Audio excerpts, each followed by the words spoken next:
ABLE account or special needs trust. Here's how to choose the right one to protect benefits and your loved one's future. Now, both an ABLE account and a special needs trust are tools that protect your needs-based public benefits. But there are some big differences. Your loved one might need an ABLE account if they're receiving a small amount of money from somebody else. Keep in mind that ABLE accounts can receive up to $19,000 each year now in 2025, which is when we're recording this. So these accounts don't work for amounts greater than this. It's also really helpful if somebody wants to give you some money and they don't want to report it to the IRS. Gifts to ABLE accounts are considered completed gifts, so they qualify for the annual exclusion and you don't have to report them on a Form 709, a gift tax return. Now, if a disabled person wants to put their own assets or income into an ABLE account, they can do this. And then let's say the disabled person is receiving SSI, Supplemental Security Income, and they need some help with shelter expenses. Well, payments from an ABLE account for shelter expenses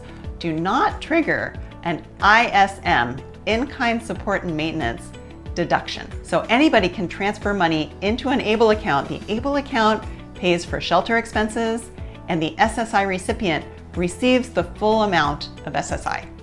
Pretty cool, right? But your loved one might need a special needs trust if these things apply. Maybe they're receiving a large inheritance from a family member. That family member should direct the inheritance from their own revocable trust to the third-party special needs trust. Or let's say a disabled person receives an inheritance directly or a settlement amount. So they have this big amount of money in their own pocket. They can set up a first-party special needs trust to hold the inheritance and still receive public benefits.